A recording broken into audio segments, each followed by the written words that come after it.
ወደ ቅድስታችን እንሄዳለን። ዲያቦ በሳቅ ገደለኝ እኮ አንዳንድ ሰው ሆዱ ቲማቲም ነው። ሁሉንም ቀለል አደረገል። እንዳንተ ቢሆን አሪፍ ነበር። ኤኒሃው መጀመሪያ የተነሱ ሁኔታዎች ላይ ትንሽ ብዬ ወደ ዋናው ነገር እገባለሁኝ። በተለይ አቶ ልደቱ ወደ ሀገር ቤት ሊገቡ ያሉባቸውን ሲቹዌሽኖች ወደኋላ ዞር ብለን ብናያቸው ፖለቲካዊ ጌሞች አሉባቸው። በዛ ሰዓት ትዝ ይላችሁ ከሆነ የመንግስት ሚዲያዎች በብልጽግና በኩል ያሉ አካላት አቶ ልደቱ ከሌሎች ኃይሎች ጋራ እንዲህ አይነት ሀገር ለማፍራስ እና ሰላም ለመንሳት እየሰሩ ነው የሚል ከፍተኛ ፕሮፓጋንዳ እንትን እያሉ ነበረ። ከዛ በኋላ ወደ ክስ ምንም እንደሚሄድ ሲነግሯቸው ነበረ። አቶ ልደቱ ፖለቲከኛ ናቸው። ፖለቲካውን አስልተው ኦኬ እንደዚህ እያላችሁኝ ከሆነ እንደውም ሀገር ቤት ገብቼ ስሜን በወርቅ እንትን ላይ ያጽፋለሁ ብለው በቃ ተነስተው ለመምጣት ፈለጉ ማለት ነው። በዛ ሰዓት መንግስት አቶ ልደቱ እንዲገቡ ቢፈቅድ ኖሮ በቃ ሂሮ አድርጓቸው እንደሚቀር ያቅ ስለነበረ ይሄንን ህግ አውጥቶ እንዳይመጡ አደረጋቸው ማለት ነው። በቃ እዛ ጋር የፖለቲካ ጨዋታ ነው። ሁለቱም ጨዋታ ነው የተጫወቱት። ያኛውም ሂሮ እንዲሆንበት አይፈልግም ነበር። ልደቱም መጥቶ ሂሮ ሆኖ መቅረት ይፈልግ ነበር። ምክንያቱም የ97ቱ ምርጫ ምናምን ጋር ከዛ በኋላ የተሰጡት ስሞች ምናምን ብዙ ነገሩን በልተውበት ቆይተዋል እና እሱም አሪፍ ጨዋታ ሊጫወት ነበር። ያው መንግስትም ሌላ ጨዋታ ተጫውቶ አስቀረው። የኔ ግን ሜን እንትኔ አዋጆችን በሚመለከት ደንቦችን፣ መመሪያዎችን በሚመለከት ያወጣው አካል የኛ ሆኖ ስናገኘው የምንደግፈው ያወጣው አካል ደግሞ የኔ አይደለም ብለን ስናስብ የምንታቸው መሆን የለበትም። ለምሳሌ በኢህአዴግ ሰዓት የሽብር አዋጁን ብዙ ሰው ሲቃወም ነበር። ብልጽግና ሲይዘው ልክ ነው፣ ህወሓት ሲይዘው ልክ አይደለም የሚባል ነገር ይሄ ከፖለቲካችን ውስጥ መውጣት አለበት ነው። በዛ ሰዓት ኢህአዴግንም ስንጠይቀው እኮ ምክንያት ነበረው፣ በደንብ ነበረው። በቃ አሸባሪዎች እንዲያረጉ ነው እንደዚህ ብሎ ያለ ምክንያት አውጥቼዋለሁ አይልህም።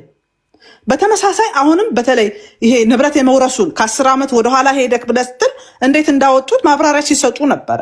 ለምሳሌ አዲስ አበባ ውስጥ 10-15 ህንፃ በአንድ ሰው ስም አለ። ይሄን ማጣራት ስናደርግ ሰውየው ምናልባትም ሰበታ የሚኖር በባዶ እግሩ መሄድ ገበሬ ነው። አንዴ ቅድስት ይርታቸው እባክህ መኪና ውስጥ ሆነ መሪ አታሳይ። አሁን ቲክቶክ ነው ያወረደ፣ ለአንተም ኖቲፊኬሽን ይመጣል ብዬ አስባለሁ። አሁን በሁለተኛው እንደ ይርታቸው አይነት ባህሪ ከታገስክ ዋርኒንግ እንሰጣለን ለአንተም እያለኝ ነው ቲክቶክ። እና እባክህ ይርታቸው ሞጣን አስገባው። ቪዲዮ አብራ በምትባል ሰዓት ላይ ቪዲዮ ታበራለህ። ቪዲዮ አብሩ በማለት ሰዓት መኪና ውስጥ ከሆናችሁ ወይ ሌላ ቦታ አሁን አንተ ሸቤት ሆኖ ነው ያወራው እና መሪ እያሳየ አትግባ ፕሊዝ። ቲክቶክ ነው ያወረደ። እሺ ቅድስታችን ቀጥይ ፕሊዝ። ሰው የዚህን አዋጅ መነሻ ሲናገሩ ነበረ። አዲስ አበባ ላይ 78 ህንፃ በአንድ ሰው ስም አለ።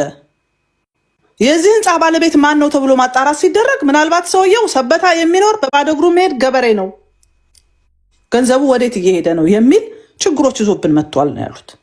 መነሻ ነገር ሊኖረው ይችላል። በዚህ ህግ ምክንያት ግን ልክ አሁን ልደቱ ላይ እንደተደረገው አይነት ወደ ሀገር መግባት አትችልም፣ ንብረት ግን እንደዚህ ይሆናል፣ መከራከር አትችልም ብሎ ዘግቶ መቀመጥ ትክክል አይደለም ነው። እነዚህ ነገሮች መፈተሽ ያስፈልጋል። የመንግስት ደጋፊ ልትሆኑ ትችላላችሁ፣ ግን የሰዎችን እንትን አፌክት የሚያደርግ ነገር ሲመጣ የኔ መንግስት ትክክል ነው ብሎ ብቻ ማለት እኔ ትክክል አይደለም። ማነሽ ቅድስት እንደዛ ያለ ሰው የለም። እኔን ነው ሚስኮት እያረግሽኛል። አንዴ አንተ ነህ ሀሳቧን ትስጥ። ኖ ሺ ጀስት ሚስኮቲንግ ሚ እንደፈለገች አርጋ ሀሳቧን እንትን ትበል። ኢንተራፕት አታርጋ። ትክክል ካልሆነች በሚሰጥ ደቂቃ ላይ አንተ እንትን ትላለህ። ጀነራል ነው ያደረኩት እኔ። በነገራችን ላይ አንተ ብቻ ሳትሆን ሌላም ሰው ተናግሯል። እኔ ወደ ግለሰብ ምናምን የመሄድ ባህር የለኝም ብዙም ደስ ስለማይለኝ። እኔ ያው እንዳጠቃላይ ግን ለሀገር የሚጠቅመውን ነገር መንግስት ፓርቲ ይመጣል ይሄዳል፣ ግን የሚወጡት ህጎች ቀጥሎ የሚመጣውንም የሚያሰራ መሆን መቻል አለበት ነው። ዋንጋሪ እናንተ ስታነሱት የነበረ በተለይ የታጣቂ ኃይሎችና በመንግስት በኩል ያለው ግንኙነት በግልጽ እንደሚታየው የብልጽግና መንግስት ገና ያልጠራ መዋቅር ያለው ውስጣቸው ያለውን የፖለቲካ ሽኩቻ ወደ ታጣቂ ኃይሎች ይዘው የሚሄዱ ኃይሎች ናቸው። ይህን እኔ አፌ ሞልቼ መናገር እችላለሁ። በኦሮሚያ በኩል ያለው ዝም ብሎ አይደለም ዋንጋሪ ሲልክ የነበረው። በኦሮሚያ በኩል ያለው ታጣቂ ሽመልስ ይውረድ ሲል አሰማም ይላል። ለምን? እዛ መዋቅር ውስጥ የሚደግፋቸው አካል ስላለ። በተመሳሳይም በአዴን በጣም ብዙ ፕሮፓጋንዳ እየተሰራበት እንደዚህ ይባላል እንጂ እሱም ይፈልጋል። ምክንያቱም በሁለቱ መካከል ያለውን የፖለቲካ ሽኩቻ ቫላንስ የሚያደርጉት በታጣቂ ኃይሎች ነው። በዚህ የተነሳ ሀገሪቷ መከራ ውስጥ ያለች። እነዛ ጥቋቁር ክላሾች ስናያቸው የነበሩት ስናይፐር ሳይቀር ነው ስናይ የነበረው። ዝም ብሎ መጥቶ ከመጋዘን ምናምን ዘርፎ አልነበረም። ታጣቂ ያልጸዳ መዋቅር ስላለው ነው እንደዚህ አይነት መከራ ውስጥ እየገባን ያለ ነው። ሁለት ቦታ ላይ እየተጫወቱ ስላሉ ነው ህዝባችን መከራ እያየ ያለው ማለት ነው። ይሄንን በዚህ ባልፈው ይሻላል። የቅድሙ ላይ ትንሽ ሀሳብ ሰጥቼ የህዋት ሶስተኛ እንትን ስለሚኖረን እዛ ጋር መለሳለሁ። ቴዲ አዲስ ሲያነሳ እንትና ልደቱን ምንም የማያውቅ ነው ምናምን አልሽው። በጣም የተሳሳተ ነገር ነው። እኔ ልደቱ አያውቅም አላልኩም። እዛ ውስጥ ያለው ስብስብ በየራሱ የራሱ የሆነ እውቀት አቅም ምናምን ይኖረዋል። የኔ ግን ዋና እይታዬ እዚህ ስብስብ ውስጥ ያሉ ሰዎች ይዘውት የመጡት ነገር ብዙ የሚጎለው ነገር አለ የሚል ነው እንጂ ልደቱ በግሉ የራሱ እንትን ይኖረዋል። ግን እዚህ ግሩፕ ውስጥ ሲገባ ግን በግል አይደለም የምተቸው፣ እንደ ግሩፕ ነው የምተቸው። ይሄ ግሩፕ ምን ይዞልን መጥቷል የሚለውን ነገር ነው። ዘይትና ጋዝን አንድ ላይ ቀላቅለህ በጣም ንጹህ ውሃ ነበረ ውሃው ምናምን ልትለኝ አትችልም፣ ከተቀላቀለ በኋላ ማለት ነው። ስለዚህ አንደኛ ግልጽ የሆነ ሀገራዊ እይታ የለውም ይሄ ቡድን፣ ይሄ ስብስብ ግልጽ አይደለም። ምላሾች ሲሰጡ አይታችሁ ከሆነ የተለያየ ነገር ነው ያለው። ግልጽ የሆነ ሀገራዊ እይታ የለውም። ግልጽ የሆነ ግን ጠላት አለው። መንግስትን ማስወገድ የሚል ማሳያዎች ማንሳት ይችላሉ። ለምሳሌ ጅሬኛ የሚባለው ሰውዬ አምነስቲ ኢንተርናሽናል ያወጣውን ሪፖርት ጋዜጠኞች ይጠይቁት ነበረ። ኦሮሚያ ክልል ውስጥ በታጣቂዎች ሴቶች እየተደፈሩ ነው፣ ከየቤታቸው እየሄዱ ነው፣ እንደዚህ ነው ተብሎ ሲጠየቅ በቀጥታ የመለሰው ምላሽ ምንድን ነው? ተረት ነው አለ። ይሄ ሰውዬ ከልደቱ ጋር ሲቀመጥ ማየት ነው። ይሄ ሰውዬ ትግራይ ላይ ጄኖሳይድ ተፈጽሟል፣ ሴቶች ተደፍረዋል ብሎ ለዘመናት ሲጮህ ከነበረ ሰው ጋር ቁጭ ሲል ማየት ነው። ይሄ ሰውዬ ኢትዮጵያ አንድነት ለኢትዮጵያ አንድነት ወይም አብሮነት ለኢትዮጵያ በሚል ስብስብ ውስጥ ማየት ነው።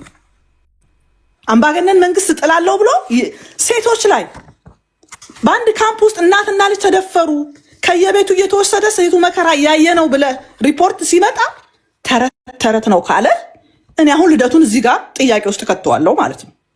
ከየትኛው ስብስብ ጋር ነው ያለው የሚለውን ነገር። በሌላ በኩል በደንብ የተነሱ ነገሮች አሉ። ለምሳሌ እናንተ የጋራ ጠላት ነው ያላችሁ። አንዳችሁ ህገ መንግስቱን በደሜኔ የጻፍኩት ትላላችሁ፣ አንዳችሁ ደግሞ በዚህ ህገ መንግስት ምክንያት ደም እየፈሰሰ ነው ትላላችሁ። ይሄን ልዩነታችሁን የታረጋችሁት ሲባል በስነስርዓት አልመለሱም። በነገራችን ላይ ይሄንን መመለስ የሚችል ስብስብ ከሆነ እኛ ሀገር የተለመደው ነገር ማንም ሰው ፍለጠው፣ ቁረጠው፣ ግደለው ሲል ይቆይና ህዝቡን እንኳን ይቅርታ ሳይጠይቅ ደግሞ ሌላ የፖለቲካ ሂሳብ ይዞብን ይመጣል። ህዝብን መናቅ ነው። ህዝብን መናቅ ነው። አንዱ ይሄ ነው። በጣም ከፍተኛ ልዩነት ይዘው የመጡ ሰዎች ናቸው። ሌላው ችግሮችን ከመዘርዘር የዘለለ የመፍትሄ ሀሳብ ይዘው አልቀረቡ ምንም። ለምሳሌ ከተጠየቁት ጥያቄዎች ውስጥ ጦርነት ቢመጣ ምን ታደርጋላችሁ፣ አሰላለፋችሁ ወዴት ይሆናል የሚለውን ነገር ሲነሳ አሁንም ጅረኛ የሚባለው ሰውዬ አሁን ስለ ውግንና አናወራም፣ አሁን የህልውና ችግር ነው ያለብን፣ ራስን ወደ ማዳን ነው መሄድ ያለብን ይላል። ሀገሪቷ ላይ ምንም ቢፈጠር እኔን አያገባኝም ማለት ነው። ልክ እንደዚህ አይነት ግልጽ ያለ ነገር የሌለው ነገሮችን ይዘት ነው። እንደገና አሁናዊ የፖለቲካ ትንተና የላቸውም። ሀገራዊንም ቀጠናዊም ሁኔታዎችን አዩ። አንደኛ የራሳቸው አቅም መሳይ በግልጽ ያነሳው ነገር አለ። ከዚህ በፊት አነሳስታችሁ ዶክተሮች ሰልፍ አደረጓል፣ ምንም አላገዛችሁም፣ እንደውም ሰው ለስቃይ ነው የተጋለጠው እና እናንተ አሁን መሬት የወረደ መዋቅር የላችሁም፣ ይሄንን ማስፈጸም የሚችልም አቅምም የላችሁም የሚል ግልጽ ያለ ነገር ነው ያመጣው። ሌላው የመንግስትንም አቅም ሲነሱ ገና ደካማ መንግስት ነው ብለው ልክ እንደ ሚዲያ ልክ ይሄ ማህበራዊ ሚዲያ ላይ እንዳለው ጩኸት ደካማ መንግስት ነው ብለው ሲነሱ ከዚህ በፊት ልደቱ አንስቶት የነበረው ይሄ መንግስት የሰራውን ቤተ መንግስት ሌላ 10 ዓመት ጨምሮ ይኖርበታል፣ በጣም ፈርጥሟል ሲለን የነበረውን ነገር እዚህ ላይ ሲያጣፋው ታገኛለህ። አቅም የለውም ደካማ ነው ይላል። ሌላው የፋኖን የሌሎች ታጣቂ ኃይሎችን የህወሓትን ምናምን በቂ ትንተና ይዞ ያልመጣ እንደገና ቀጠናው ላይ የመጣ ያለውን አጠቃላይ ፖለቲካም ያላየ በጣም አደገኛው ነገር በዚህ ስብስብ ውስጥ የመጣው የሽግግር መንግስት የሚል ከዚህ በፊት ብልጽግና በግልጽ አሳይቷል። የሽግግር መንግስት ብለህ ከመጣህ ወይ አንተ ወይ እኔ እንወድቃለን ነው። በዚህ ሁኔታ ውስጥ በምንም ሁኔታ ይሁን የሽግግር መንግስቱ መፈጸም አለበት የሚል ልክ ከዚህ በፊት እንደ 97ቱ አንድ 30 ሰው ቢሞት ምንም ችግር የለውም ከዛ በኋላ ኢህአዴግን እናንበረክከዋለን ተብሎ ፎልስ የሆነ ናሬቲቭ ተሰርቶ ህዝብ እንዴት እንዳለቀ እናውቃለንና እኔ እነዚህን ነገሮች ሳይ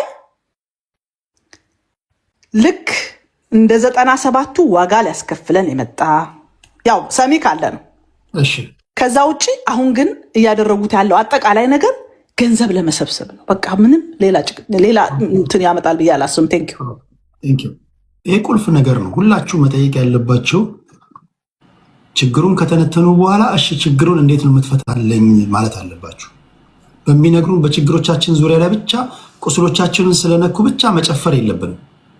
በተደጋጋሚ እንደምንለው ቁስል እየነኩ ማስጨፈር ለማንም ኢዚ ነው። ይሄ የፖለቲከኛ ስራም አይደለም። ዝም ብለህ አንድ አየር ባየር ነጋዴን ብታመጣ ቁስልን እየነካ ያስጨፍራል።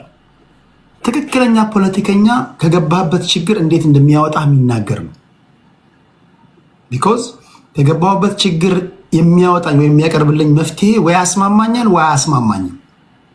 እዛው መታገል ልጀምር ነው ማለት ነው። ይህን ስለማይፈልጉ ቅድም እኔ በተደጋጋሚ ጥያቄ ሳነሳላችሁ ሰምታችኋል። ጊዜው አሁን አይደለም ነው ያሉት። ጊዜው አሁን አይደለም ማለት ምን ማለት ነው? ሁላችሁም የግልጽ የሆነ ነገር ነው። ጊዜ አሁን ነው እንጂ ንገረኝ፣ መፍትሄውን ንገረኝ። እንዴት ነው ይሄን ፊክስ የምታደርገው? እንደዚህ አይነት ነገሮች አሉ። እሺ ቴንክ ዩ ቅድስ። ከቅድስ ቀጥሎ ምን ሄደው ወደ መስፍን ፈይሳ ሮቢ። ክብራትና ክብራን መስፍናችን ቀድም ነበርኩ ግን ይቀጥል መስፍናችን። ቴዲዬ እኔ ልደቱ ጉዳይ ላይ ልደቱ ወደ አገር ቤት መግባት መከልከሉ በዛን ወቅት ነው ልክ አይደለም መንግስት ብዬ ተቃወምኩት። በዛኑ ጊዜ ቪዲዮ ሰርቻለሁ። ነገር ግን ህግ የወጣው ብዙዎቹ ሀብት አላቸው፣ በወንጀል ሲፈለጉ ይሸሻሉ፣ ፍትሐብሔርን ግን በጠበቃ ይከራከራሉ። መንግስት በወንጀል የተፈለገ ሰው ካሌለ ፍትሐብሔር ላይ ንብረቱን የሚከራከር ጠበቃ መኖር የለበትም፣ በራሱ ነው መጥቶ መከራከር አለበት የሚል ሐሳብ ተነስቶ ያ ህግ ወጥቷል። እኔ በሱ ትክክል ነው ብዬ ነው የማምነው። ልደቱ ግን ወደ አገር ቤት እንዳይገባ ተደርጎ እንደገና ንብረቱን ሌላ ሰው መከራከር አይቻልም የሚለው ላይ እኔ ማለት ማማም እሱ መስተካከል አለበት፣ ሊስተካከልም ይገባል የሚል እምነት ነው ያለኝ። በሌላ በኩል ቅድም አንተ ያነሳው ነገር አለ ቴዲ። አብይ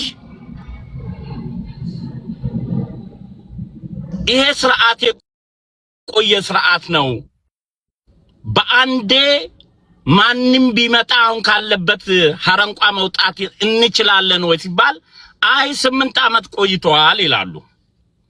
እነዚህ ሰዎች የኢትዮጵያን ፖለቲካ በ8 ዓመት በኋላ የተረዱ ሰዎች ናቸው። ቴዲ አብይ አህመድ የ30 የ40 ዓመት ፖለቲካ ለውጧል። ለውጡን በማስረጃ ላሳይ። ከትግራይ ተወላጅ ስለ ኢትዮጵያዊነት የሚከራከር ወያኔን የሚተች ከወደ በላይ ውጪ ነበር እንዴ? አሁን ግን ሺህ የትግራይ ወጣቶች ወያኔን ይተቻሉ። የአብይ ለውጥ ነው ይሄ። ከኦሮሞ ወጣቶች ስለ ኢትዮጵያ የሚናገር ኦሮሞ ወጣተውና የኦሮሞ ፖለቲከኛ ሰምተህ ታውቃለህ?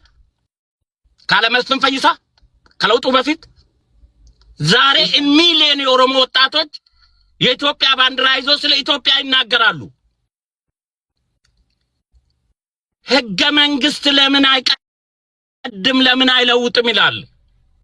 ህገ መንግስት አይቀደድ ብሎ ጫካ ይገባል። ህገ መንግስት ደግሞ ይቀደድ ብሎ ጫካ ይገባል። መንግስት ደግሞ አቋሙ ምንድነው? ይሄ ህገ መንግስት ላይ ብዙ ጥላለው እኛ ስልጣን ስለያዝን አምባገነን ሆነን ህገ መንግስት በራሳችን አንቀድም። ህገ መንግስቱ እኛ ባለለንበት የተጻፈ ነው ብሎ የሚከራከሩ አካላቶች አሉ። ህገ መንግስቱ ደግሞ ለኛ ጠቃሚ ነው የሚሉ አሉ። እኛ ስልጣን ስለያዝን ህገ መንግስቱን በህገ መንግስታዊ ህግ እንጂ የምናሻሽለው እኛ ስልጣን ላይ ስለሆንን ይሄ ቀደድ ይሄ ይጻፍ አንልም። ዘላቂ የሆነ ህገ መንግስት ነው የምናረጋግጠው የሚል የብልጽግና አቋም አለ፣ የመንግስት አቋም።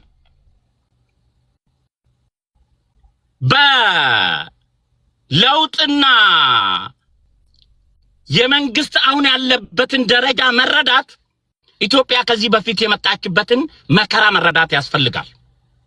ያን መከራ ሳታይ አሁን ከመሃል ላይ ለውጡ ከመጣ ከእንቅልፍ ከተነሳ የራብን መከራ ያላየ ሰው ስለተራበ ሰው አያዝን። ኢትዮጵያ የመጣችበትን መከራ በደንብ የተረዳ ሰው አብይ አህመድ ኢትዮጵያን ይዟት እየቆየበት አካሄድ የሚያቅሰው እድለኛ ሆነን ለውጡ በጠቅላይ ሚኒስትር አብይ እጅ ባይወርቅና የገዛ ወንድሙ ለማ መገርሳ እጅ ቢወርቅ ኖሮ ኢትዮጵያ ላችን ተፈርስ ነበር። እግዚአብሔር ስለሚወደን ኢትዮጵያንም ማቆየት ስለፈለገ ኢትዮጵያ እጆቿን ወደ ሰማይ ትዘረጋለች የሚለው ጥቅስ ትክክለኛ ካለ እጁን በአብይ አህመድ ለኢትዮጵያ ዘርግቷል እግዚአብሔር ብዬ ነው ማምነው። እጅ የሚዘረጋው በኢየሱስ እጅ ሰውን ነው የሚልከው አይደለም። ዶክተር አብይ በዚህ ነውጥ ውስጥ ለውጡን በሱ እጅ ባይወርቅ ኖሮ ሌሎች ሀገር የገቡበትን የጦርነት አረንቋ እንገባ ነበር።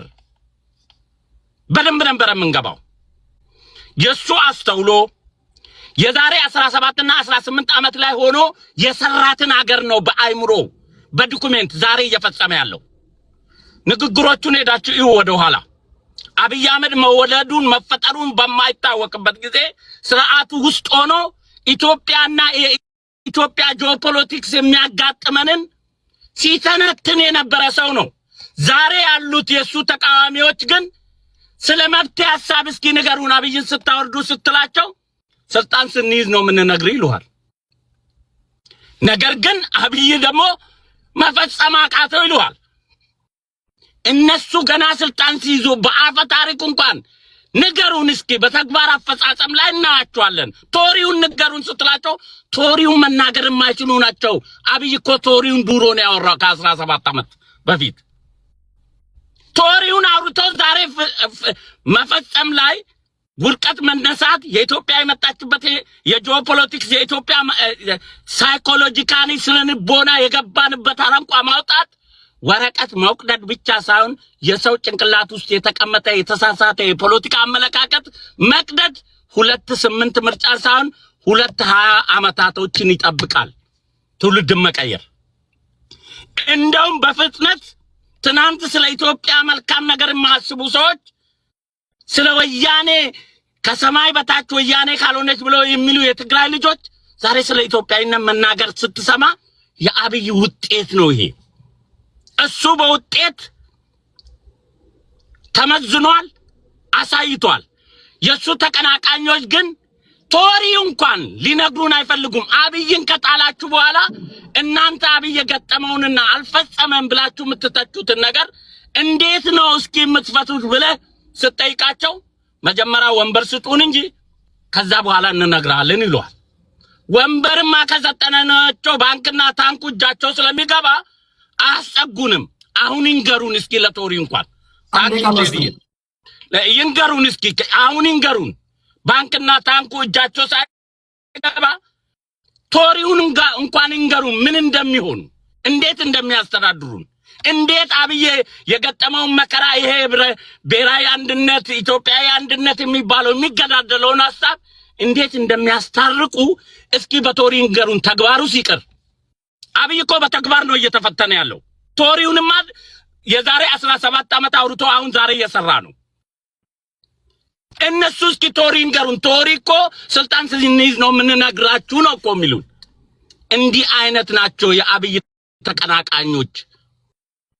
ስለዚህ ብልጽግና ምረጡ ለማለት እፈልጋለሁ በዚሁ አጋጣሚ። ታንኪዩ ተኪ የተናገረው እውነቱን ነው። እናንተም የራሳችሁን እንትን አድርጉ፣ ፈትሹ። መፍትሄ የሚነግሯችሁ ስለሚያውቁት ነው። መፍትሄ ያጋጫል። ቁስል መናገር ደግሞ ቲፎዞ ያበዛል። ልብ ብላችኋል ይሄን? እስኪ አንድ የአማራ ልጅ አስገባውና ጠይቀው። ከሁሉም ጋር እኮ የሚጋጩት እኮ ትራንስፓረንት ናቸው። በቃ ፊት ለፊት ይነግረዋል። 4 ኪሎ ስንገባ ብሎ ባንቱን ካርታውን ያሳያል። ሙሉ የኢትዮጵያን ካርታ ምን እንደሚያደርግ ይነግራል። ኦኬ ካሁኑ ትዘጋጃለህ። ከተመቸ ትቀበላለህ፣ ካልተመቸ ትታገለዋለህ። መፍትሄ ከሰው ያጣላል።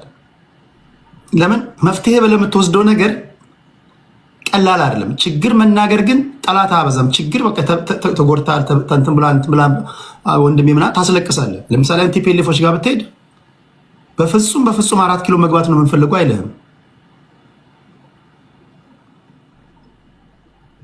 ኦኬ ይሄ ችግር እንዴት ነው የምትፈታው ብትለው ይሄን ችግር የምፈታው ይልሃል። ማድረግ የሚፈልገውን በውስጡ ያውቃል። በአንደበቱ የሚነግርህ ግን ሌላ ነው ቢነግርህም። ስለዚህ ፖለቲከኞች ግን ሰው ይቀበላችሁም አይቀበላችሁም፣ በተለይ የማል ሀገር ፖለቲከኞች መፍትሄ መናገር አለባችሁ። ለምሳሌ አሁን ያለውን መንግስት የምትጥል ከሆነ ኦኬ አሁን ያለው መንግስት እየሄደበት ያለበት መንገድ አለ። ይህን መንግስት ካስወገድከው ወዴት ነው የምትወስደን? ሳትገባ አሁን ንገረን። ከተስማማኝ እከተልሃለሁ፣ ካልተስማማኝ እታገልሃለሁ። ማትነግረኝ እንዳልታገልህ ነው። ይገባኛል። የማባበል ነገር ስለሆነ ነው። ብዙ ሰውን እየጠየቀ ያለው ችግሩን ሰምተናል፣ መፍትሄውን ንገሩን፣ ቁርጣችንን እንወቀው፣ ያዋጣናል አያዋጣንም እያለ ነው ያለውና ደፈር ብላችሁ መናገር መቻል አለባችሁ። እሺ ከመስፍን ፈይሳ ሮቢ በመቀጠል የምንሄደው ክብራትና ክብራት ይርታቸው ታንኪው ቴዲ መጨረሻው ላይ ደርሰኛል። ይርታቸው ቀድመዋለሁ። በጣም ብዙ ሰው ነው የሚቀድመው የተናገርኩት። ቆይ ተረጋጋ። ይርታቸው መስፍንን ይፈልጓል ስፔሲፊካሊ። ሶ አይ ዶንት ኖ ማን ከመስፍን ጎን እንዳደረገው። የይርታቸውን መልስ እንስማና አንተ ቀጥሎ ትሄዳለህ። አንተ ያው የእጩም ስለሆንክ ለትዕግስት ማሳየት አለብህ ለህዝቡ እኮ። እንደ የህዝብ ተወካዮች ምክር ቤት ገባ አይደል እንዴ? አንደኛ የችግሩ መፍትሄ እኮ ሁሉ ያውቀዋል። በውሸት ተበፍርቆ ይህን ያህል ማጆሪቲ ነህ ተብሎ የተሰጠው የውሸት ካርታ አለ። አማራውን፣ ጉራጌውም ሌላውን ብሔር ጨፍልቀህ አንድ ትልቅ ግዙፍ ብሔር እኔ ነኝ የምትል ብሔረሰቦቹ እንኳን ቋንቋህን የማይናገሩት የውሸት ትርክት ስላለ አሁን ይህ የውሸት ትርክት በኃይል ብቻ ስታሸንፍ በኦሮሚያ ክልል ያለው ህዝብ አግባቡ ሲቆጠር በትግራይ ክልሉ ተብሎ የተወሰደው ቅድም የትግራይ ተወላጆች መጥተዋል። ወደ እውነቱ ታሪካዊ ጥንታዊ ትግራይ ምን እንደምትመስል እየተናገሩ ነው ያሉት። ወደ እውነት እየመጣ ነው ያለው። ለምን ችግሩ እያንዳንዱ በር አንኳኩቷል። የደቡብ ህዝብ በር አንኳኩቷል። የትግራይ ተወላጆችን በራቸው ተንኳኩቷል። የአዲስ አበባ ህዝብ እኔ አዲስ አበባ ነኝ አዲስ አበባ ነኝ ስለነበረ በሩ ሁሉ ተንኳኩቷል። እያንዳንዳችን በር ስለተንኳኳ ይህ የውሸት ትርክት የተፈጠረው የአማራ ህዝብ በነሸንጉል ማጆሪቲ እያለ ምንም መብት እንኳን እንዳይኖሩ እንዳይቀጠር ስራ እንኳን መብት አለው ተብሎ እንኳን እንዳይደራጅ በቀስ እየተገደለ የተደረገበት ያለ ጽንፈኞቹ የፖለቲካ አመራሮች ስለሚመቻቸው የኦሮሞ ጽንፈኞች ማለት ነው። ስለዚህ ኮምፕሊትሊ ሽፍት የሚያደርግ እውነተኛ ህዝቡን ተቆጥሮ ፍትሃዊ የሆነች ሀገር ለመመስረት ከእውነት የመነጨ ሀገር መሆን አለበት። እኔ የምታገለው አሜሪካ ሁኜ የምታገለው ለመላው የኢትዮጵያ ህዝብ ፍትሃዊ ዲሞክራሲያዊ የሆነ ስርዓት እንጂ ለአማራ ብቻ ሪኮግናይዝ የሚያደርግ አይደለም። ስለዚህ ግልጽ እየተናገርን ያለ ነው። ህገ መንግስቱ አይወክለንም ካልነ እንደ ማጆሪቲ የኢትዮጵያ ህዝብ ቋንቋችን ይናገረዋል፣ ባህላችን ያስደስተዋል፣ ምግባችን ያስደስተዋል። ስለዚህ ያ ሁሉ እየተሟላ ባህልና ካልቸር ቋንቋ ብሔር ብሔረሰቦችን የሚግባቡበት ተምረው ስራ የሚሰሩበት ዶክተር ፕሮፌሰር ሆነው የሚያገለግሉበት ይርታቸው እሱን ባለፈው ሳምንት ሰምተናል። ሰኞም ማክሰኞም ሰምተነዋል። አሁን ምንድነው መሰለህ የምትነግረን በፌዴራል መንግስቱና በቲፒኤልኤፍ መካከል ጦርነት የሚነሳ ከሆነ ለምንድን ነው የሚነሳው? እንዴት ያለ ጦርነት ይሆናል? ወል አንደኛ ሁለቱ አይነሱም። ቅድም ትግራይ ንብረቱ አስቀምጦ የሚፎክር ድሮን ታጥቅ ያለው የሚለው የትግራይ ጀነራል ቤቱን ንብረቱ አስቀምጦ እዚህ አንድ ድሃ ወንድማችን ተሰዶ በአሜሪካ መጥቶ አትገባም ብሎ የተከለከለ ሳቅና ጨዋታ። አማራ ሲሆን ህጉን ያከራል፣ ሌሎቹ ሲሆን ግን እንደማይሰራ ነው። ይህ የኦሮሞ ጽንፈኛ የምናውቀው ነው። የሚያደርጉት ይህ ነው። የወያኔን ህገ መንግስት ደግሞ ኢትዮጵያ ለማፍረስ ስለሚመቻቸው ነው የሚጠብቁት ያለ እንጂ ይህን ህገ መንግስት ያልተነካ ቤት የለም። የደቡብ ህዝብ በሙሉ በድህነት በቃሬዛ ርጉዝ ሴት ተሸክመው እየሄዱ መንገድ ላይ እየሞቱ ነው ያሉት። ድሮ እኛ ወልቃይት በትግራይ ክልል እያለ እንደምን ሆነው የነበረ ትራንስፖርቴሽን እንኳን እንዳያገኝ ጋዝ የለም፣ መንገድ የለም። ስለዚህ ሁሉን ኢትዮጵያዊ በሩ ተንኳኩቷል። ፋኖ ይድረስልን እያለ ነው ያለው። እኛ ደግሞ መፍትሄው ቁልፉ አሁን ይህ ነው የምናደርገው ብለን ከተናገርነ አብይ ወስላታ ስለሆነ ቀየር አድርጎ እኔ እኮ ነበር ያወጣሁት ብላኑ ብሎ ሊወሰውስ ይችላል። ነገር ግን ከእንግዲህ በኋላ አብይ አህመድ ደግፎ ምርጫ ምናምን ተደርጎ ወደ መፍትሄ የሚመጣበት ነገር የለም። ማይንዱ ሴጣብ የሆነው ነገር አለ። እሱ ደግሞ አይናቱን እያፈረስ ነው ያለ ነው። we don't have to be there የሱን አይዲያ already we understand። እዚህ ሆነን ማንበብ እንችላለን። እዚህ ያሉትን ጽንፈኞችም እናነባለን። አሁን ያኛው አሜሪካ እየኖረ ከሌላው ኢትዮጵያዊ የተቀላቀለ መልኩ እንኳን ግን እንደስቅ ይፍቀዱልኝ በተራው ሳቂ ሆኖ ግን ስማ ጠቅላይ ሚኒስቴራችንን ዝቅ ለማድረግ የምታደርገው ነገር ትክክል አይደለም። አንተ እኮ ስትመክር ነበር ለአማራ ህዝብ እንዳይ አብይ ደግፉ ስትል ነበር። አብይ ቀብረን ነው የምንደግፈው። ስማለ ወደድክም ጠላህም ፋኖ 4 ኪሎ ይርታቸው። ግን አሁን በአንተ እይታ እኮ እሺ አልወጣ አልከኝ። በቋንቋን መሰረት አድርገው ወይም ብሔርን መሰረት አድርገው የተዋቀሩ ክልሎችን ምንድነው የምታረጉት? ለምሳሌ ፋኖ ሲመጣ ምንድነው የምታረጓቸው? እስኪ ንገረን። ወል ቋንቋው እኮ ሳይወዱም ወደውም ቋንቋው እየተናገረ ነው ያለው ብሔር ብሔረሰቦች ተብሎ የተለጠፈ ታቤላ።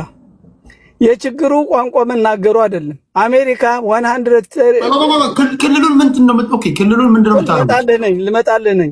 ወደዛ ከሄዱማ ማደራችን ነው። ወደ ገደሉ ነው እኮ ወደ ገደሉ እንመጣለን። 193 የዓለም ህዝብ አሜሪካ ውስጥ ይኖራል።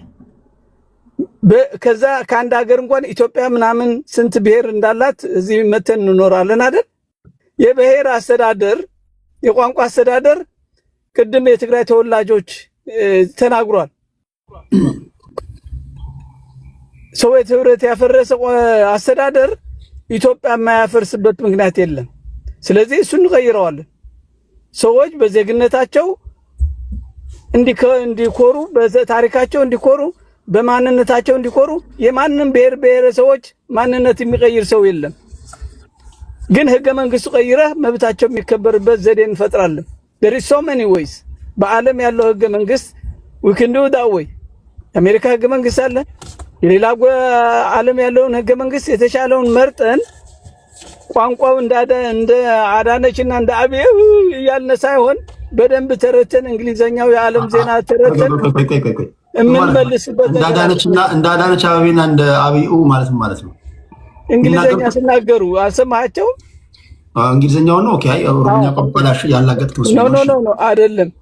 በእንግሊዘኛው ሲናገሩ እኛ የዓለም ነው ስለ ኢትዮጵያ አይደለም ማወራሁት ብሔር አይደለም ማወራሁት። አንተ ራስህ there is a lot of solutions እሱን እንግሊዘኛ የነሱን ታርማለህ። አይ ቲንክ የቤቱን ህግ የማያውቁ ሰዎች አስገብታል እንደ ይቅርታ አካሄድ። አረ ፕሊዝ በእናትህ አንተነ ስለዚህ ሐሳቡን ይጨርስ።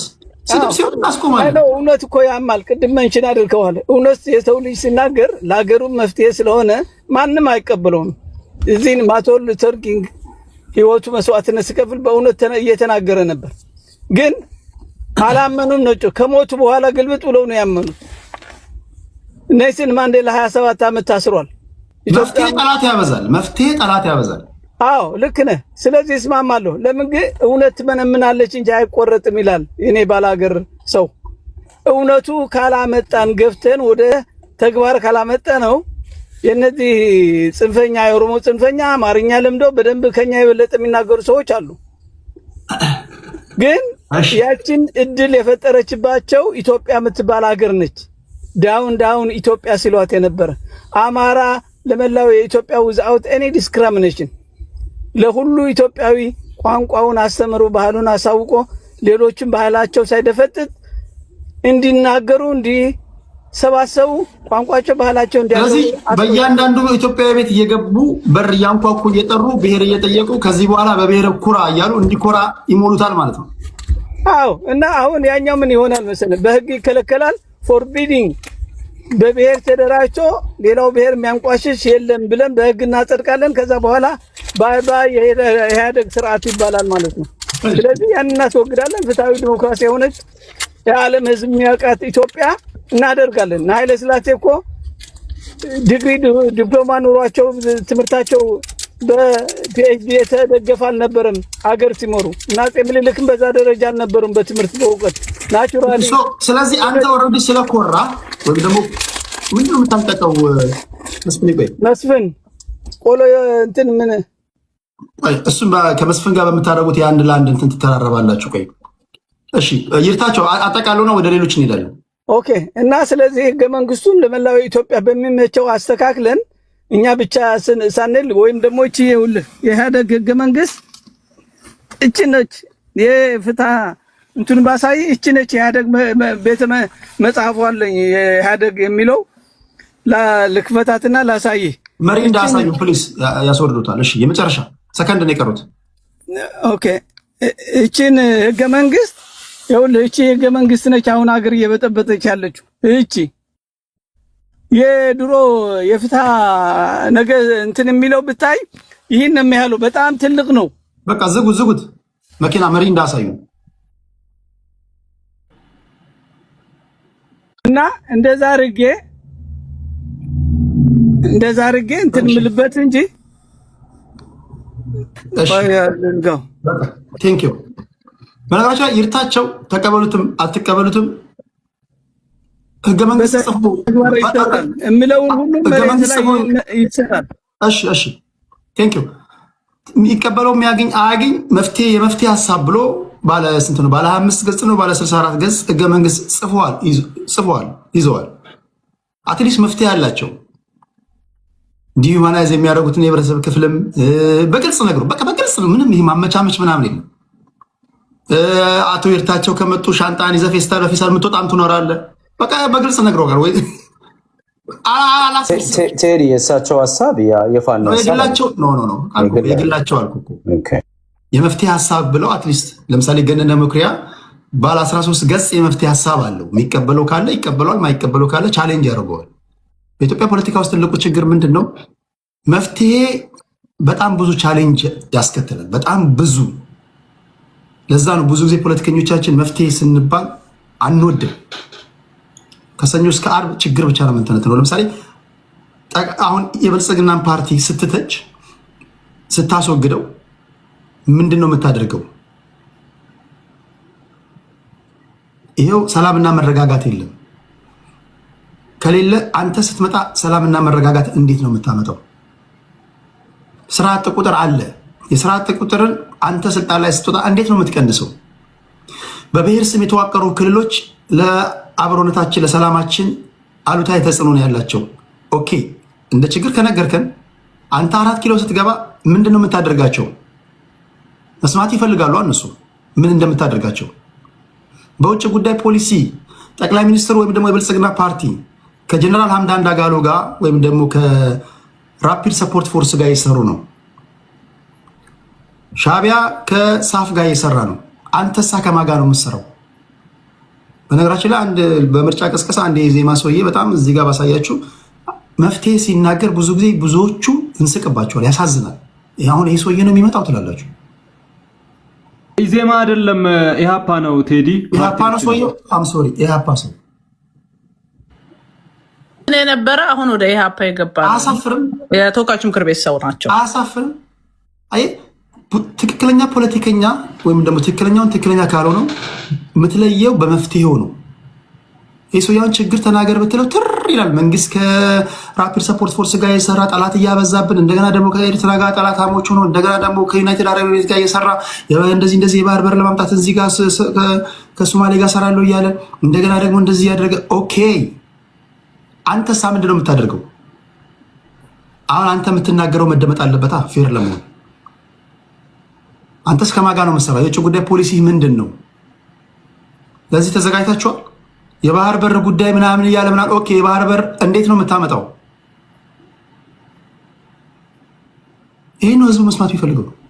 አምታታው ባለፈው ስለ ባህር እርሱንማ እኮ አልኩኝ። እርሱን አድርቅ ያለው እኮ አንድም ሰው ይቀበለው ሁለትም ሰው ይቀበለው የእርታቸው የመፍትሄ ሀሳብ አለው። በቃ ቻሌንጅ ታደርገዋለህ በጻፈው ነገር። ነገር ግን ብዙ ፖለቲከኞች ላይ መለመድ ያለበት ነገር ነው። መፍትሄ ነው ብሎ የያዘን ሰውዬ ስትተች ባዶ እጅህን መሆን የለበትም። አብይ አህመድን ስትተች ከአብይ አህመድ የተሻለ የመፍትሄ ሀሳብ ይዘህ መሆን መቻል አለበት። ታዲያ በምንድን ነው መመርጠህ? አንተ ቅድም ስጠይቅ አይታችኋል ከፖለቲከኞች ጋር ለዚህ ምንድን ነው ያላችሁ የመፍትሄ ሀሳብ ስል እሱን 4 ኪሎ ስንገባ ወይም ደግሞ በሲቪል ዲስኦቢዲየንስ ይህን መንግስት ካስወገድን በኋላ ነው አሁን የምንናገረው አይደለም ያሉት ቃል በቃል።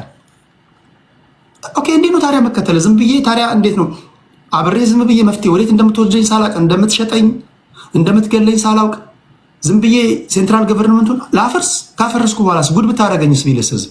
ለዛ ነው መፍትሄ መናገር ጥቅም ያለው እና ይሄን መለማመድ አለብን ለማለት ያለው። ቴንክ ዩ ይርታቸው። ከይርታቸው ቀጥሎ ምን ሄደው አብዷችን የኢዜማ እጩ ነው። በነገራችን ላይ ከመጣ አይቀር ክብራትና ክብራት ቀጥሎ ነኝ እኔ። ሚዛንን ይምረጡ። ሚዛን ለኢትዮጵያ ቴዲ አይደርሰኝም እንዴ? የቱ ጋር ነኝ እኔ? ቆየሁ ነው። አንድ 5 ደቂቃ ብንሳሳቅ ምን ይመስላችኋል? ብንሳሳቅም የመፍትሄ ሀሳብ ካላችሁ የጎንዮሽ እናወራና አብዷችን ነው ፕሮሞት እናድርገው። የሚቆረቆራችሁ ነገር አለ? እስኪ 5 ደቂቃ ብቻ። ኢዜማ የብልጽግና ደጋፊ ነበር፣ ምን እንደሆነ ሳይታወቅ በአንድ ጀንበር ነው የቀረበው ምርጫ። የት ነው የምትወዳደረው አብዱል? በስልጤ ዞን አዘርነት ምርጫ ክልል ለህዝብ ተወካዮች ምክር ቤት እጩ ነኝ። ሌላ ጋር ነው የቀረበው? ከአንተ ጋር ከሌሎች ፓርቲዎች ይቀርባሉ? ኢዞ ጋር ነው የቀረበው አይደለም። ከብልጽግና ዶክተር ብሩክ ይባላል። ዶክተር ብሩክ የሳይንስና ቴክኖሎጂ ኢንስቲትዩት ዋና ዳይሬክተር ነው። ከነጻነትና እኩልነት ደግሞ አንድ ፈድሉም ይባላል። አንዱን አላቆም ሶዴፓ ነው የሚወዳደረው። ሌላኛው አላቆም ማን እንደሆነ። እሺ ሌሎች የምታነሱት ከሌለ ወደ ገደለው መሄድ ይችላል። የሚቆረቁራችሁ ነገር አለ? የብልጽግና ደጋፊ ነበር። የብሔር ብሔረሰቦችና ምናምን ሊያሟላ ነው የወሰደው። ተውሶ ይመስለኛል ከኛ ግን ለስልጣዊ ድጋፍ የሆነ ኢዜማ ውስጥ የገባው ይሏል።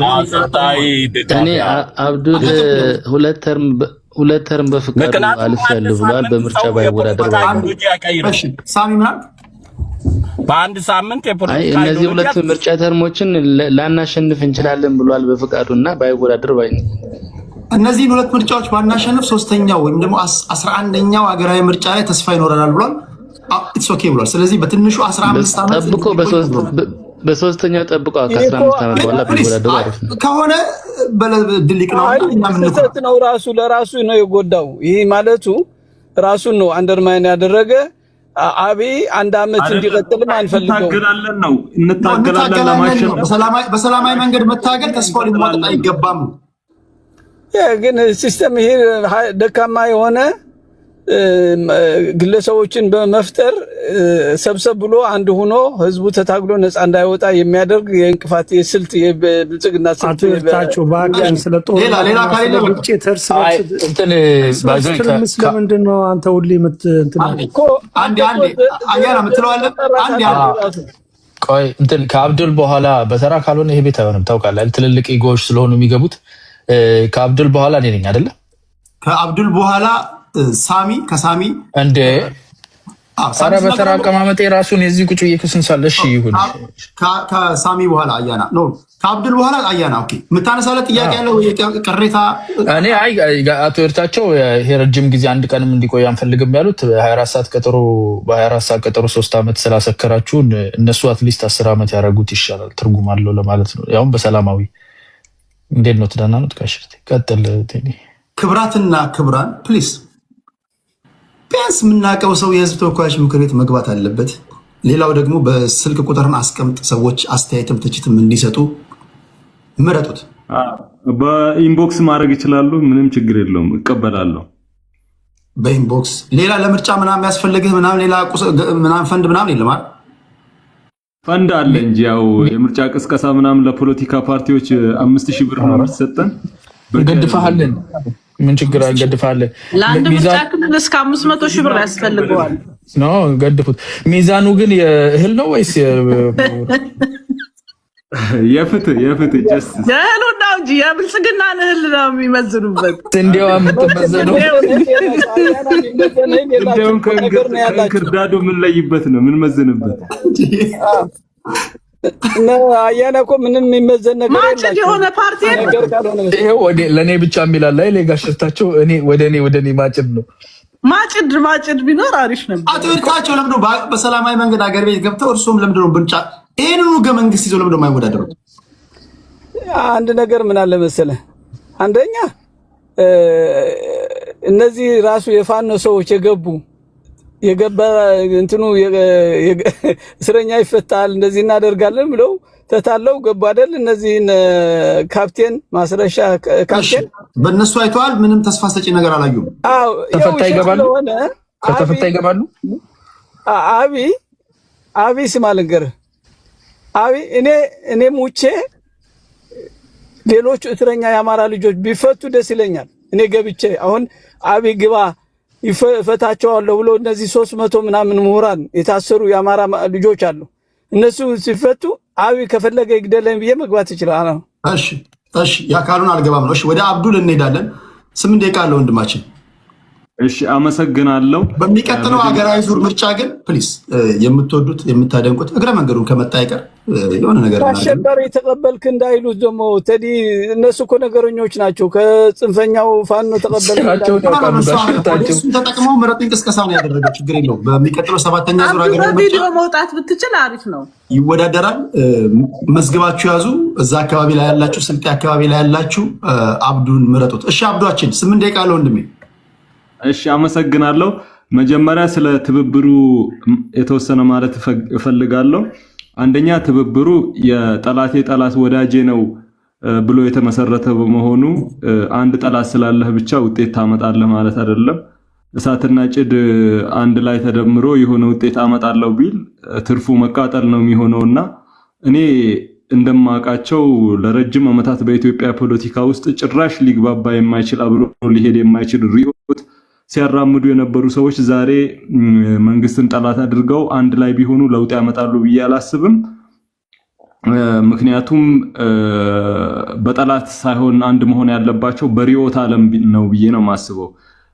የማያግባባቸው የነበሩ ነገሮችን ቀርፈው አንድ ላይ ሊያግባባ የሚችል የቃል ክዳን ሰነድ አዘጋጅተው በዛ ተስማምተው ቢንቀሳቀሱ ሜቢ ለውጥ ሊያመጡ ይችላሉ። በትግል ዝም ብሎ የጠላት ወዳጄ ነው ተብሎ የተሰበሰበ ስብስብ ለውጥ ያመጣል ብዬ አላስብም። ሁለተኛ የትግል መንገዳቸውም እንዳልኩ በአመጽና በትጥቅ አላምንም፣ በኔ ምልከታ ማለት ነው። ሰው ባመነበት መታገል ይችላል፣ በሱ ጣልቃ አልገባም። በኔ ግምት ግን በሰላማዊ ትግል ብቻ ነው ለውጥ ሊመጣ የሚችለው። በሰላማዊ ትግል የገነባነው ዲሞክራሲ ነው ዘላቂነት ሊኖረው የሚችለው፣ ለትውልድ ሊሻገር የሚችለው የሚል እምነት አለኝ። ሁለተኛ ከብልጽግና ጋር የተነሱ ነገሮች አሉ። ያው የተሰሩ የልማት ስራዎች አሉ። እነሱን መካድ ተገቢ ነው ብዬ አላስብም። ብዙ የተሰሩ ስራዎች አሉ።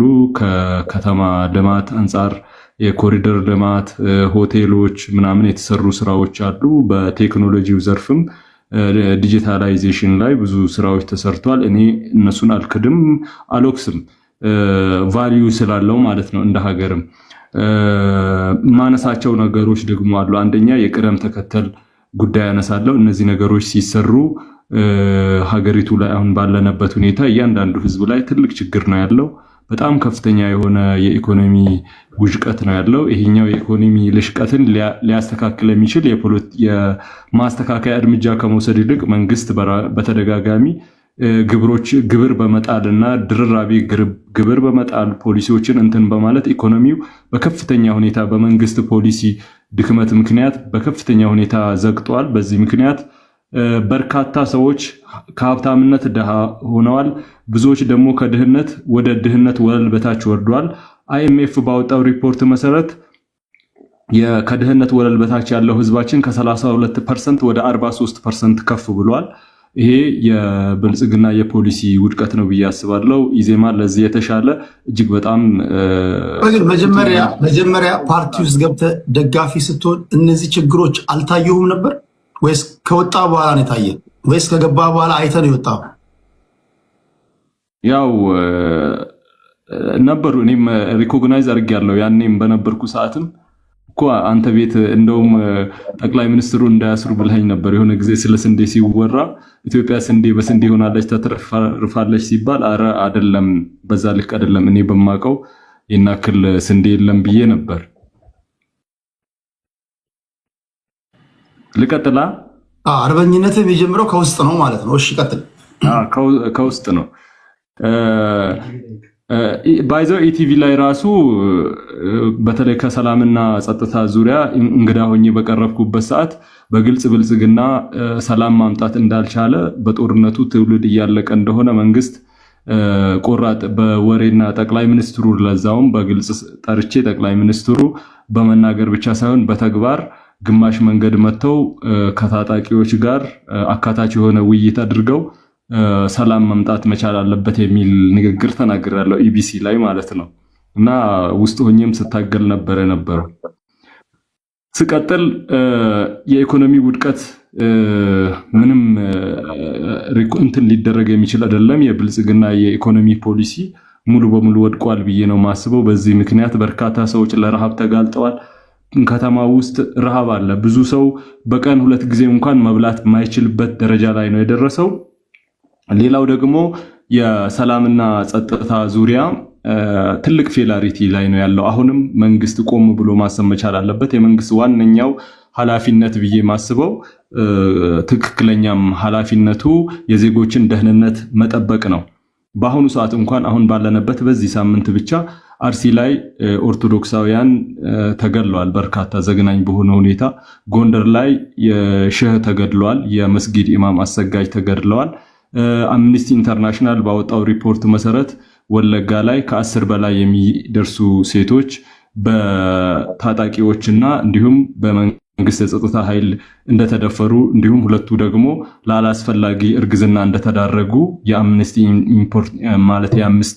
ኢንተርናሽናል ሪፖርት ያመላክታል ማለት ነው። እነዚህ ነገሮችን እንኳን ተንተነን ብናያቸው ሀገራችን ያለችበት የሰላምና ደህንነት ዙሪያ እጅግ በጣም ክራይስ ስለሆነ አፋጣኝ የሆነ መፍትሄ ያስፈልገዋል።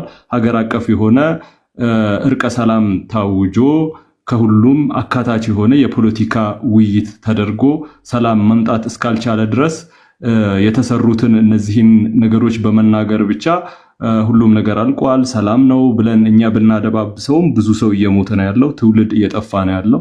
በትግራይ ጦርነት በሚሊዮን የሚቆጠር ወጣት ሞተዋል። አሁንም ወደዛ እየተካሄደ ነው። አማራ ክልል ላይ በተደጋጋሚ እየተደረገ ባለው ለ3 ዓመት ያክል በዘለቀው ጦርነት በርካታ ሰው ነው እየሞተ ያለው። ወታደሩ እየሞተ ነው፣ ታጣቂዎችም እየሞቱ ነው። ሁሉም ኢትዮጵያዊ ነው። ኦሮሚያ ክልልም ተመሳሳይ፣ ሁሉም ኢትዮጵያዊ ነው እየሞተ ያለው። ሌላ የውጭ አካል አይደለም እየሞተ ያለው።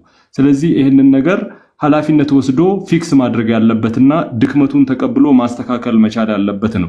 እነዚህ ሁሉ ጦርነቶች ሲነሱ መቼም ከግራውንድ ነው ከመሬት ነው የተነሱት ማለት አይቻልም። በፖለቲካ ችግር ምክንያት ነው የተነሱት። መፍትያቸውም ደግሞ ፖለቲካዊ ነው። ስለዚህ ጊዜያዊ የሆነ ከሆነ ከአንድ ሁለት ሰዎች ጋር በሚደረግ የሰላም ስምምነት ምናምን ሳይሆን ዘላቂ በሆነ አካታች በሆነ ለችግሩ መፍትሄ ለማምጣት ቁርጠኝነት ባለ ሁኔታ እስካልተፈታ ድረስ ጦርነቱ እየቀጠለ ይሄዳል። ትውልድ እየቀበርን እንሄዳለን። ተጠያቂነትም ይመጣል የሆነ ጊዜ። በመጨረሻ ግን በቀራችሁ ደቂቃ ምንድነው ያለ መፍትሄ? ለምሳሌ የወሰን ይገባኛል ጭቅጭቅ አለ በአማራ ብሔራዊ ክልላዊ መንግስትና በትግራይ ብሔራዊ ክልላዊ መንግስት። እንደዚህ ያሉ የወሰን ይገባኛል ያሉባቸው ቦታዎች እንዴት ነው ለአንዴና ለመጨረሻ ጊዜ ላንሰማ እንድንችል አድርጋችሁ የምትፈቱት? ያንተ ፓርቲ ኢዜማ እንዴት ነው መፍትሄው? ምንድን ነው? ኢዜማ የፌዴራሊዝም የሚከተል ነው። ያልተማከለ ፌዴራሊዝም ይከተላል። ፌዴራሊዝሙ ሲዋቀር በቋንቋ፣ በባህል፣ በታሪክ የሚተሳሰሩ ህዝቦች ጂኦግራፊ ቀረቤታ ያላቸው ለመልካም ለስራ ለተለያየ መልኩ አመቺ የሆነን የጂኦግራፊክ መዋቅር ነው የሚከተለው። ስለዚህ አሁን ባለው ሁኔታ አይደለም ክልሎች የሚዋቀሩት። የአካባቢውን ማህበረሰብ ሙሉ በሙሉ ሊያስማሙ በሚችሉ አወቃቀሮች ነው የሚዋቀረው። ሜቢ አንድ ቋንቋ ተናጋሪ የሆነ ብቻ ላይሆን ይችላል። ኢትዮጵያዊ የሆነ ሰው እንደ ዜጋ ስለምናስብ ለምሳሌ ወልቃይትና ጠገዴ ምናምን አካባቢ ለሚነሳው ችግር 100% የኢዜማ ፖሊሲ ፍቱን መድኃኒት ነው። ምክንያቱም የአማራ ክልል አይኖርም፣ የትግሬ ክልል አይኖርም፣ የስልጤ ሀዲያ ክልል አይኖርም። የሁሉም የኢትዮጵያውያን ክልል ስለሚኖር የኔ እያልን የምንጣላበት ነገር አይኖርም ማለት ነው። ስለዚህ አመሰግናለሁ። ክልሎቹን በጂኦግራፊ ነው የምትሰይሙት ማለት ነው፣ በብሔራቸው መሆኑ ቀርቶ በጂኦግራፊ፣ በቋንቋ፣ በታሪክ ትስስር ያላቸው አብረው በአንድ አካባቢ የሚኖሩ ማህበረሰቦችን ነው የምናዋቅረው። የምንመሰረተው የፖለቲካል ሲስተም ደግሞ ዜጋ ተኮር ነው። አሁንም በቋንቋ ምናምን የምትሰበስቧቸው ከሆነ ታዲያ ስም መቀየር ነው እንጂ አልሾሽም ዞር አሉ አይሆንም። አሁንም በቋንቋ የምትሰበስቧቸው ከሆነ ይሄ የመላ ኢትዮጵያዊ ነህ ካላቸው ሁሉም ኢትዮጵያዊ ስራ ያለበት ቦታ ላይ ያዋጣኛል ያለበት ቦታ ላይ ወይም ደግሞ አርሼ ለመብላት ይመቸኛል ፈርታይል ኤሪያ ነው ያለበት አካባቢ ላይ በነፃነት የሚዘዋወርበት ከሆነ ቋንቋ ለምን ይታያል? ቋንቋ ብቻውን ሳይሆን አንዱ ነው፣ አንዱ ፒላር ነው እንጂ ቋንቋ ብቻ አይደለም። ዜግነት አለ፣ ቋንቋ አለ። የመጀመሪያ ዜግነት ነው ቅድሚያ የምንሰጠው። ጂኦግራፊ ለምሳሌ አንድ ክልል ሲዋቀር እዛ ክልል ውስጥ ያሉ ኢትዮጵያውያን በሙሉ እዛ ክልል ላይ እኩል ናቸው። የጋራ ሁሉም ነገር የጋራቸው ነው። ክልሉ የጋራቸው ነው። አብረው ነው የሚሰሩት። መሾም ማለቴ ተሹሞ ማስተዳደር መመረጥ ይችላል ማንኛውም ሰው እዛ ክልል ውስጥ ያለ ሰው ማለት ነው ኢትዮጵያዊ እስከሆነ ድረስ። ከዛ ክልሎችን ስናዋቅር ግን ለምሳሌ ስቴቶቹ ላይ ማለት ነው ለምሳሌ አንድ ሴንትራል ኢትዮጵያ የሚባል ክልል አለ። ለምሳሌ ስልጥኛ ተናጋሪ ህዝብ አለ፣ ጉራግኛ ተናጋሪ ህዝብ አለ። ያንን ህዝብ ለምሳሌ ከክልል ወደ ታች ስንወርድ ስልጤን 4-5 ቦታ ከፍለን ካንዱ ከዛ እናድርገው። ስልጥኛ ተናጋሪዎችና በጂኦግራፊ ተቀራራቢ የሆኑት ለምሳሌ በዞን እናደራጃቸዋለን። ከዛ ጉራግኛ ተናጋሪዎችን አንድ ዞን ላይ እናደራጃቸዋለን። ሀዲየኛ ተናጋሪ ተመሳሳይ ታሪክ ያላቸው የሚግባቡትን አንድ ላይ እናደርጋለን። ግን ስልጣኑ የክልሉ ስልጣን የሚሆነው የሁሉም ነው የሚሆነው፣ የጋራ ነው የሚሆነው ማለት ነው። ስለዚህ የኔ ይገባኛል የሚባል ነገር አይኖርም ማለት ነው። እሺ አብዱል ወንድማችን አብዱ መልካም እድል ብለናል። በቀጣይ 7ኛ ዙር ሀገራዊ ምርጫ ለህዝብ ተወካዮች ምክር ቤት ነው የምትወዳደረው? ለፓርላማ ነው የሚወዳደረው። ላይ በሚገባበት ሰዓት እያደመጣችሁት አንተም ላይቭ ግባ። ከደጋፊዎች ከኦዲየንሶች ግራ የገባቸው ሰዎች ካሉ ጥያቄ ተቀበል። ሶሻል ሚዲያ ቲክቶክን አትናቅ። አንድም ድምፅ 10-100ም ካገኘ ቀላል አይደለም እና በተለይ ቲክቶክ